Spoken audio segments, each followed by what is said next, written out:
চাঁদনি রাত। মরুভূমির নীরবতা মাঝে মাঝে চিহ্ন হচ্ছে ঝিঝি পোকার ডাক আর বালির বাতাসের মৃদু স্পর্শে। সেই নিস্তব্ধতা ভেঙে একদল পথিকের মাঝে ভয় ছাড়িয়ে পড়, কারণ তাদের পথ আগলে দাঁড়িয়েছে এক দুর্ধর্ষ ডাকাত। তার হাতে চকচক করছে ধারালো তরবারি, চোখে এক অদ্ভুত দৃষ্টি, ভীতিকর অথচ যেন কিছু খুঁজছে। ডাকাতের নাম ছিল ফুদাইল ইবনে ইয়াজ।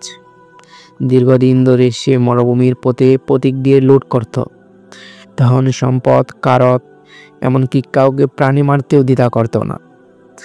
তার নাম শুনলে মানুষের গায়ে কাঁটা দিত, কিন্তু সেদিন রাতের ঘটনার পর ইতিহাসে তাকে অন্য নামে চেনে, একজন মহান আলেম ও সাধক হিসাবে। ফুদাইল এক রাতে ডাকাতির জন্য বের হয়। সে লক্ষ্য করল কিছু পথিক মরুভূমির পাশে একটি উচ্চ পাহাড়ের ছায়ায় আশ্রয় নিয়েছে। সে ধীরে ধীরে তাদের দিকে অগ্রসর হলো, যেন কেউ টের না পায়। কিন্তু তখনই তার কানে এলো এক হৃদয় কাঁপানো কোরআনের আয়াত, যার বাংলা অর্থ ছিল ঠিক এরকম: যারা ঈমান আনে এবং সৎ কাজ করে তাদের জন্য রহমতের দরজা খুলে দেওয়া হবে, কিন্তু যারা গুনাহগার তারা কি আশা করে যে তারা ক্ষমা পাবে, অথচ তারা তওবা করে না। সূরা আল ইমরান 135 থেকে 136 নম্বর আয়াতের মধ্যে এটি উল্লেখ আছে। কোরআনের এই শব্দগুলো তাদের হৃদয়ে যেন বজ্রঘাত করল। তার মন কেঁপে উঠল, হাত থেকে তরবারি পড়ে গেল। এই প্রথমবারের মতো সে ভাবতে বাধ্য হলো, আমি কি আল্লাহর কাছে ক্ষমা পাবো? এত গুনাহের পরও কি আমার জন্য জান্নাতের দরজা খুলবে? নতুন জীবনের পথে যাত্রা। সে রাতে সে চূড়ান্ত সিদ্ধান্ত নিল, আর নয় ডাকাতি, নয় পাপ।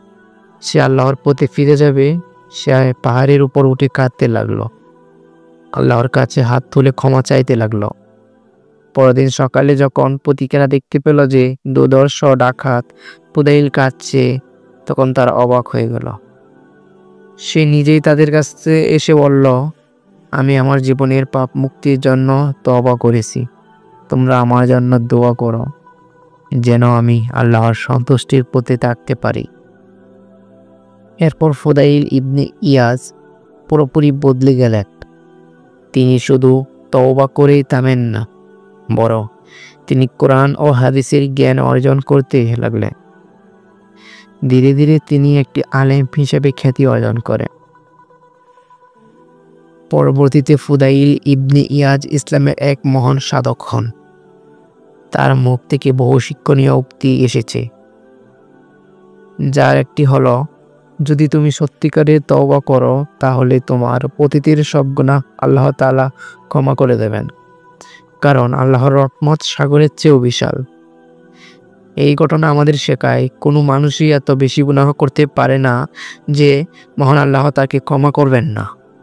তওবার দরজা সবার জন্য খোলা, শুধু মন থেকে ফিরে আসতে হবে। ফুদাইল ইবনে ইয়াজের জীবনের এই পরিবর্তন আমাদের জন্য এক মহান শিক্ষা বহন করে। আল্লাহর রহমত সীমাহীন। যত বড় পাপী করা হোক না কেন, আল্লাহর দয়া সবকিছুর ঊর্ধ্বে। যদি কেউ আন্তরিকভাবে তওবা করে, তবে আল্লাহ তার সব গুনাহ মাফ করে দেন। মৃত্যুর আগে পর্যন্ত তওবার সুযোগ রয়েছে। কেউ যদি সত্যিকারের সূচনা করে ও সৎ পথে ফিরে আসে, তবে আল্লাহ তাকে ক্ষমা করে দেবে এবং জান্নাতের পথে পরিচালিত করবে। একটি আয়াত বদলে দিতে পারে জীবন। ফুদাইল ইবনে ইয়াজের জীবনের এই কোরআনের আয়াতই তার অন্তর পরিবর্তন করে দিয়েছিল। তাই কোরআন অধ্যয়ন ও তার অর্থ বোঝা আমাদের জীবনের জন্য অত্যন্ত গুরুত্বপূর্ণ। গুনাহ থেকে ফিরে আসার প্রকৃত সফলতা। সমাজ হয়তো কাউকে গুনাহগার বা অপরাধী হিসেবে চিনি, কিন্তু প্রকৃত সফল ব্যক্তি সেই যে নিজের ভুল বুঝতে পারে এবং সত্যের পথে ফিরে আসে। তওবার পর ভালো কাজের প্রতি অগ্রসর হওয়ার উচিত। শুধু গুনাহ ছেড়ে দেওয়া যথেষ্ট নয়, বরং নেক আমল ও ইসলামের পথে চলতে হবে। উদাইল ডাকাত থেকে একজন মহান আলেমে পরিণত হয়েছিল, যা প্রমাণ করে যে পরিবর্তন সম্ভব যদি ইচ্ছা শক্তি থাকে। এই গল্প আমাদের মনে করিয়ে দেয়, যদি তুমি আল্লাহর দিকে এক কদম এগিয়ে যাও, তিনি তোমার দিকে 10 কদম এগিয়ে আসবেন। তাই কখনো হতাশ হয়ে পাপের অন্ধকারে ডুবে দেখো না, তওবা করো, মহান আল্লাহর রহমতের আলোয় নিজের জীবনে আলোকিত করো। আমিন।